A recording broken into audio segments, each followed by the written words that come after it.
Is it Dalamar's delicately designed dinnerware, or an unbelievable undead usurping utensil?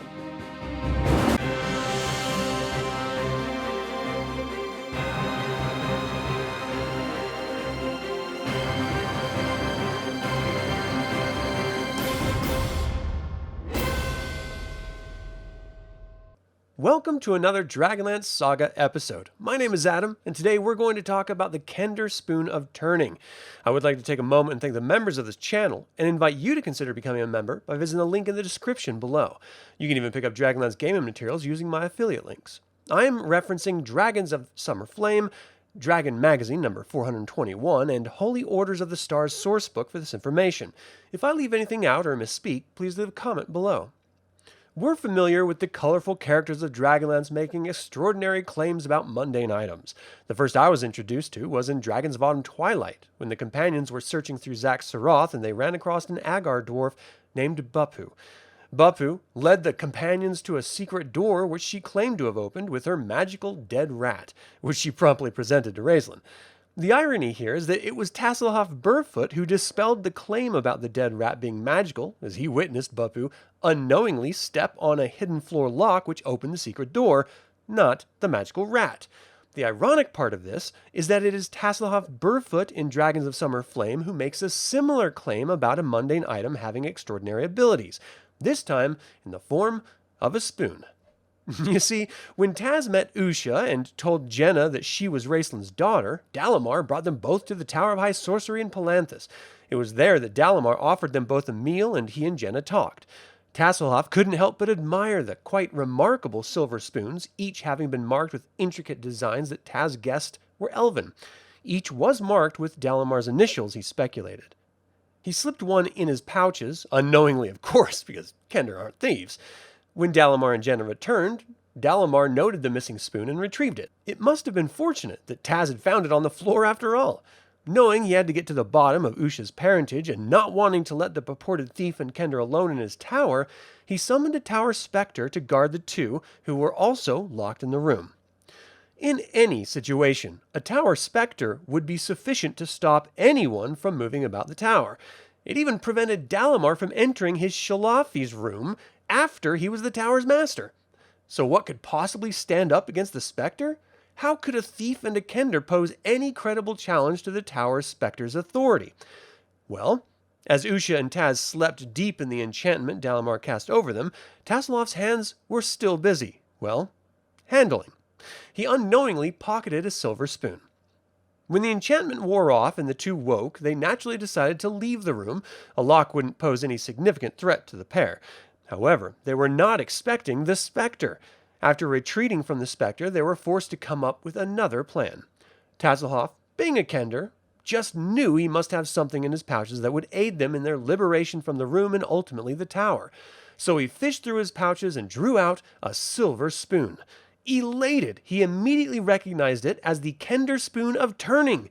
Despite Usha's insistence that it looked identical to the spoons that they supped with the previous night, even pointing out the strawberry jam on it from the meal, Taz assured her that he would know the Kender Spoon of Turning anywhere. After all, his uncle Trapspringer carried one with him all the time. He even had a saying. Most undead are more afraid of you than you are of them. They just ask to be left alone, to haunt and howl and rattle their chains. But occasionally, you run into one who wants to suck out your liver. That's when you need a Kender Spoon of Turning.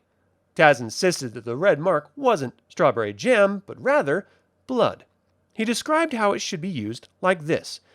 You must present it boldly, hold it up in front of the specter, or the skeletal warrior, or whatever sort of ghoul you might chance to encounter, and then you say in a very firm tone, so that there's no misunderstanding, leave.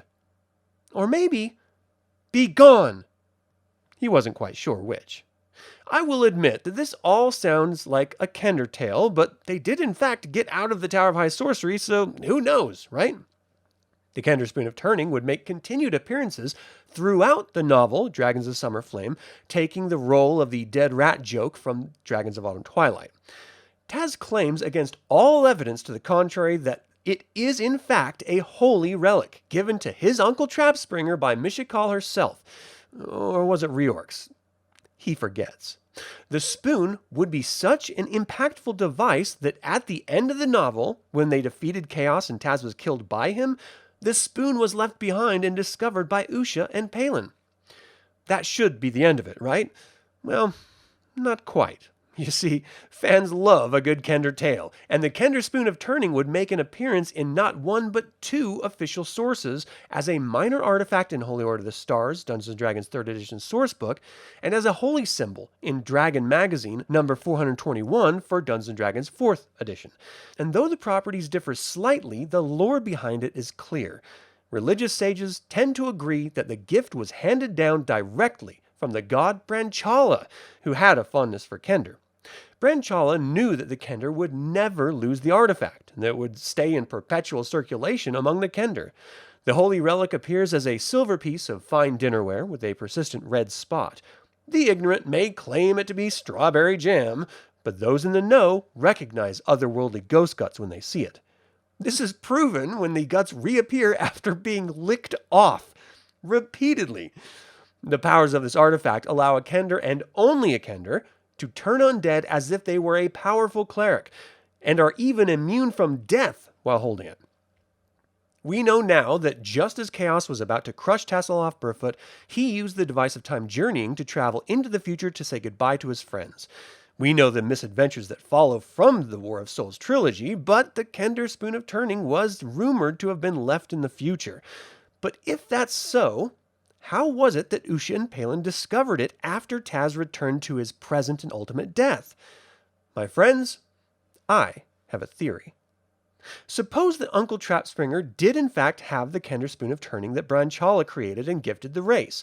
Suppose that Taz inherited it from his uncle. And further, suppose that the Kender Spoon of Turning was with Taz when he and Usha were trapped in the Tower of High Sorcery in Palanthas by Dalamar, the Master of the Tower.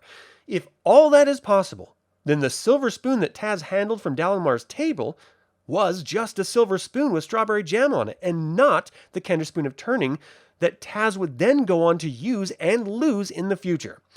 In a campaign which deals with time travel, is it really beyond the realm of possibility that Tasslehoff Burrfoot, a Kender who's known to find items regularly, could possibly have two silver spoons, one a holy relic stained with ghost blood, and another an intricately designed elven silver spoon with strawberry jam on it? I will leave it to the aesthetics to ponder. But that is all the time I have to talk about the Kender Spoon of Turning. What do you think of the artifact? Was it in fact magical or just Dalamar's dinnerware? Does belief in the power of an item lend any credence to its abilities? Leave a comment below. I would like to take a moment and remind you to subscribe to this YouTube channel, ring the bell to get notified about upcoming videos, and click the like button. This all goes to help other Dragonlance fans learn about this channel and its content. Thank you for watching. This has been Adam with DragonLance Saga, and until next time, remember, this spoon is not ordinary, the Kender continued. It's a holy relic, given to my Uncle Trapspringer by Mishikal herself. Or was it Reorx? I forget. Anyway, it works. You saw it work.